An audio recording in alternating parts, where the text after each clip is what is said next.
If a Boeing 777 can disappear in the age of satellites, radar, and smartphones, how safe do you really think the sky is? Because today, as you're listening to this, a search has been resumed in the ocean.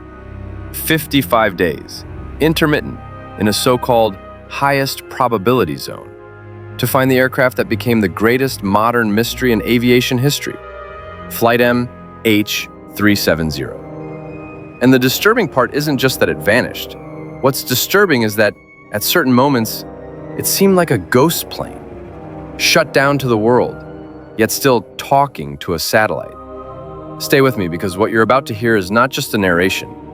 It's a reconstruction based on verifiable facts, human decisions, impossible silences, and questions that remain unanswered 11 years later. Imagine this: early morning hours, a routine commercial flight, people asleep, dim cabin lights, the steady hum of a stable aircraft. Malaysia Airlines Flight 370, a Boeing 777, takes off from Kuala Lumpur bound for Beijing. Nothing out of the ordinary, until the first chill sets in. Communication is cut. There is no mayday call, no clear emergency transmission, no familiar sequence you expect when something fails in midair. What there is instead is worse. A surgical silence, as if someone had switched the aircraft off the map, piece by piece. And here comes the first mental fracture. In most aviation accidents, chaos leaves traces. In MH370, the traces seem managed. Think about what it means to turn off a modern aircraft in the face of the global infrastructure. You're not switching off a light. You're breaking a digital conversation with the planet. And yet, MH370 did exactly that. But the story doesn't end there, because the plane never fully shut down. It left behind a faint, almost ghostly trace, like someone in the darkness tapping on a wall from time to time just to say, "I'm still here." What we know, and this is crucial to staying grounded, is that after the last normal communication, the flight changes. There are indications that the aircraft deviated from its planned route. And here emerges one of the most unsettling elements of the case: the idea of a deliberate manual turn at a moment when the flight should have continued straight toward its destination. Why is that unsettling? Because a lost or damaged aircraft usually does the obvious. Seek the nearest landing, switch to an emergency frequency, send an alert. But here we see something else: a deviation, a blackout, and a route that seems designed to leave you speechless. Official investigations have indicated that the turn could not be explained by a simple system malfunction, and that unlawful interference could not be ruled out. That does not mean guilty. It does not mean we know who did it, but it does mean the case does not fit a typical accident. Now, take a breath, because the detail that follows is what turns this mystery into a real-life film. When an aircraft disappears, the normal expectation is that it disappears, period. But MH370 left something different behind. Indirect satellite communication data that, through specialized analysis, allows investigators to infer a probable trajectory. These are not chat messages. They're not GPS coordinates transmitted like on a public map. They're technical records, pings, handshakes, signals indicating that the aircraft, or at least one of its communication systems, continued interacting with satellite infrastructure. And here's the chilling part. Those pings help draw what are known as arcs of possible location. The most famous of them, the 7th arc, where the aircraft is believed to have ended its flight. These analyses, using technical parameters such as BTO and BFO, became the backbone of the ocean search area. In human terms, MH370 may have continued flying for hours after it had disappeared, and all that remained was a kind of heartbeat, every so often echoing back to a satellite. Now let me ask you something. What is more terrifying? That an aircraft falls and is destroyed, or that it keeps flying in silence, invisible, for hours toward nowhere? If someone wanted to erase an aircraft from the world, they would choose a place where the world is not looking. And the southern Indian Ocean is exactly that, a vast expanse with brutal depths, aggressive weather, and a seafloor that can be as irregular as a mountain range hidden underwater. Here's an uncomfortable truth. The ocean is not a puddle. It is a planet within a planet. For years, enormous areas have been searched using advanced technology, and yet the main fuselage has never been found. That absence fuels theories, suspicions, extreme narratives. But before drifting into speculation, there is something many people overlook. Debris has been found, and those pieces are like messages in a bottle. They don't tell you exactly where the body lies, but they do prove that something at some point ended up in the water. Years after the disappearance, fragments began to appear on coastlines and islands across the Indian Ocean. The most well-known discovery was a wing component found on the island of Réunion. That changed the case, because the mystery stopped being, maybe it never went into the sea.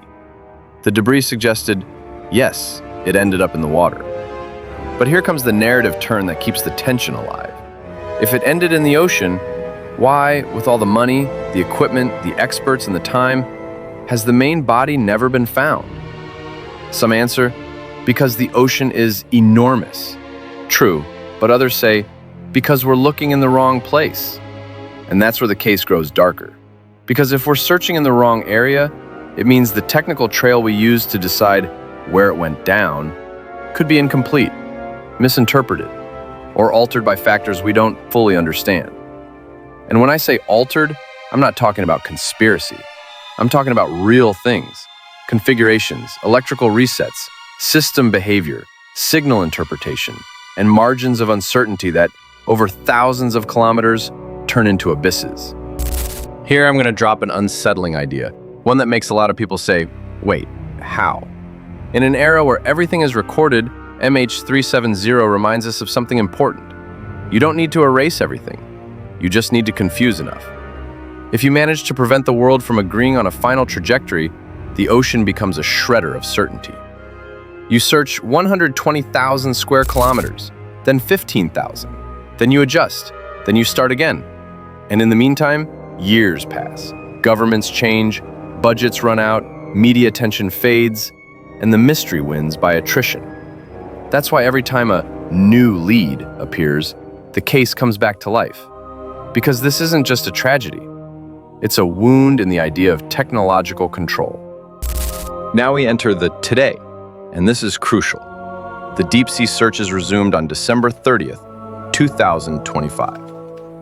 We're not talking about just any rumor. There is an official update. 55 days of operations, conducted intermittently, in a target area considered to be of high probability, under a previously signed services agreement. This is not a romantic expedition. It is an operation driven by incentives and pressure. A no-find, no-fee type arrangement, in general terms, as it has been described in public reports, using advanced subsea exploration technology. And here comes my rhetorical question to keep you here. What changed? Why resume now after so many attempts? The answer isn't a single one, but there are clear factors. Better underwater drones, improved models, new technical proposals, and the persistence of the families, who refuse to accept that the story ends with, "We don't know." Let's return to the human element, because technology alone isn't what's frightening. What truly scares people is the idea of a silence that isn't accidental, but functional. In sudden accidents, silence is a consequence. Here, the silence feels like a tool. I'm not accusing anyone. I'm not saying, it was the pilot, it was a hijacking, it was X. What I'm saying is something more uncomfortable. The pattern of events looks far too much like a deliberate disconnection process for the world to feel at ease. And that is why the official investigation report, at the time, left the door open to the possibility that unlawful interference could not be ruled out. That doesn't solve anything, but it places the case in a dangerous category. The category where what is possible includes the unforgivable. Let's play this cleanly. Theories exist because the vacuum allows them, but not all of them carry the same weight. I'll organize them by operational plausibility, not by entertainment value. The pattern of deviation and disconnection does not fit well with a single instantaneous event. In aviation, a major failure usually triggers emergency communications or leaves a clear signature of distress. Here we see a blackout and a change in course that suggests a different kind of dynamic. This theory attempts to explain the silence as gradual incapacitation. It is plausible from an aeronautical standpoint. Smoke, loss of consciousness, the aircraft continuing on autopilot. The problem is that the question remains as to why certain systems stopped communicating at such specific windows, and why the course changed in a way consistent with a deviation, rather than simply flying straight until fuel exhaustion. This is the theory that generates the most tension, because it affects reputations and families, and because it often turns into an accusation without conclusive proof. The investigations did not establish a definitive conclusion about who did it or why. What was discussed publicly is that the turn appeared to be manual, and that unlawful interference could not be ruled out. The problem is that without the main fuselage being found, and without recovered flight recorders, any public verdict becomes unjust. Here, you don't need to imagine Men in Black. You only need to accept something simpler, that in a geopolitically sensitive event, information can be partial, fragmented, or withheld for reasons of national security. The problem is that there is no conclusive public evidence of a total cover-up, but the lack of certainty feeds suspicion. The important point is this: all major theories collapse at a single point. If the main fuselage is found, if the flight recorders are recovered, many theories die in a single day. That is why this renewed search is so powerful. 239 people, 239 stories, in a world that 11 years later still cannot point to an exact spot and say, here. That void is not only technical, it is psychological, because MH370 left behind an unintended message. If an aircraft can disappear like this, the modern world still has black holes. I told you at the beginning that this wasn't just a narration, it was a question. And now I'm giving it back to you with its full weight. If MH370 ended up in the ocean, and the ocean has already been searched for years, what do you think best explains why the main fuselage still hasn't been found?